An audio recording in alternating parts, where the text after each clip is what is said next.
When I was young, toddler, I was always different than other boys. I wasn't into trucks and guns and sports and that. My parents would go visit relatives and they'd give me a dust rag and I would go around and dust the house. But the three things in life that I always wanted was I wanted to have a wife, get married, have a house, kids, and be a minister, be something to do with the church. I met my ex-wife before we got married. I said to her, I have these feelings and I don't know really how to deal with them. I think both of us were very naive. She got pregnant with my daughter. While she was pregnant, it was just too much for me. Having these feelings, knowing I was going to be a father, not knowing if I could really live up to being a father. So while she was pregnant, I tried to kill myself. And I was in the intensive care unit, and at that point, everybody, her family, my family, knew about my sexuality problem. And we went on, we had another baby. And in between there, I ran away once, stayed in a motel room. And I have to be honest, it was with another man.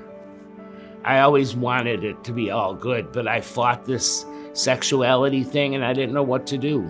My ex-wife went online and found on the internet a place where spouses of gay men or women would talk and that.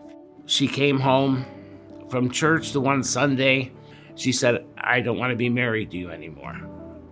This thing with your sexuality is too much.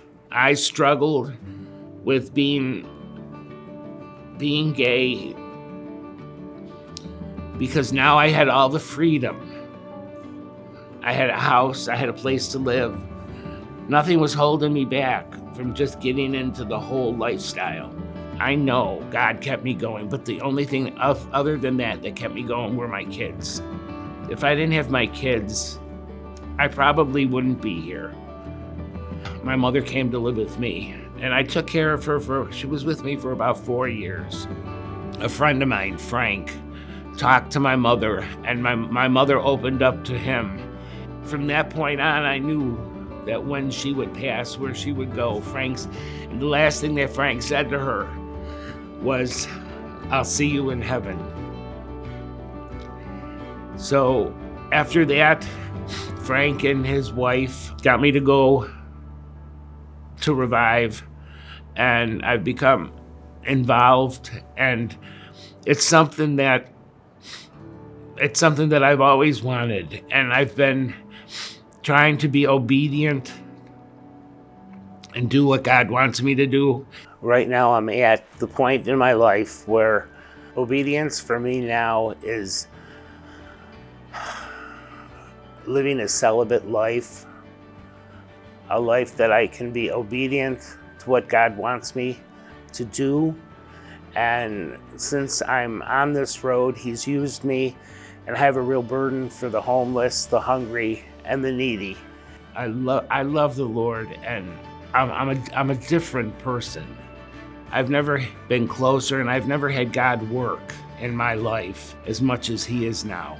How grateful I am that He's brought me this far, that I can share my life, and hopefully someone else would just get a little hope.